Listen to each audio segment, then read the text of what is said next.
भगवान और भक्त की एक सच्ची कहानी जिसको पढ़कर आपके रोंगटे खड़े हो जाएंगे। दोस्तों, बड़े बड़े कहते आए हैं भक्त के वश में है भगवान। ये बात बिल्कुल सच है। अगर हम दिल से उसको मानते हैं तो भगवान हमारे हमेशा साथ रहता है, हर काम में हमारा हाथ बांटता है। आपने बहुत कहानी सुनी होगी जिसमें भगवान उनके साथ उनके हर काम में हाथ बंटवाते हैं। जैसे ब्रह्मानंद गुरु जब सिर गट्ठा लेकर आते थे तो उनका गट्ठा अपने आप उनके सिर से ऊपर उठकर आता था।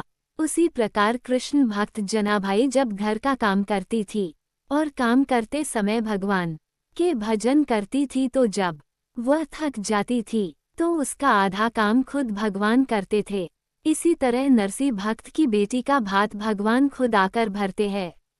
दोस्तों, भगवान तो हमेशा हमारे साथ है, बस वो तो हमारी श्रद्धा देखता है कि कितनी है। ऐसी ही घटना आज एक बुढ़िया की मैं आपको बताती हूँ। एक बुढ़िया गुरु गोरखनाथ के दर्शन करने आती है। जाते टाइम एक दुकानदार की दुकान से वो गुरु गोरखनाथ की मूर्ति चुरा लेती है। जब वो मूर्ति चुरा कर थोड़ी दूर चलती है तो उसकी आत्मा उसे कोसती है और वो आगे नहीं चल पाती।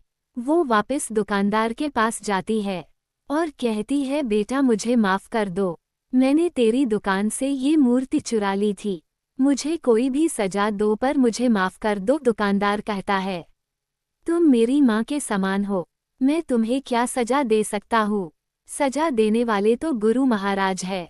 जब तुम ये मूर्ति चुरा कर ले गई थी तो तुम्हारा बटवा यही रह गया था जिसमें 2000 रुपये थे।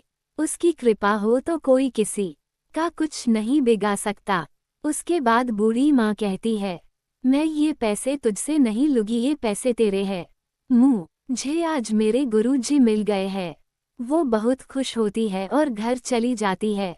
वो हर रोज खाना खाने से पहले गुरु गोरखनाथ को खाना खिलाती है, नहलाती है, कपड़े बदलती है, हर रोज ऐसे ही पूजा करती है।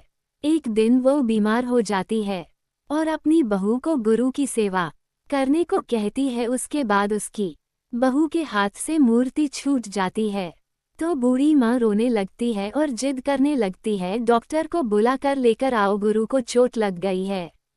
जब वो बहुत समझाने के बाद भी नहीं मानती, उसका वहम खत्म करने के लिए उसका बेटा डॉक्टर को बुलाकर लाता है। डॉक्टर आता है और जब वो उसका वहम मिटाने के लिए मशीन लगाकर देखता है तो मूर्ति का दिल धड़कने लगता है। डॉक्टर बहुत घबरा जाता है और बार बार मशीन लगाकर देखता है, तब भी ऐसे ही धक धक की आवाज आती है। डॉक्टर बहुत घबरा जाता है और बूढ़ी माँ के चरणों में पड़ जाता है। दोस्तों, सच्ची भक्ति हो तो अपने भक्तों की लाज बचाने के लिए भगवान जरूर आता है।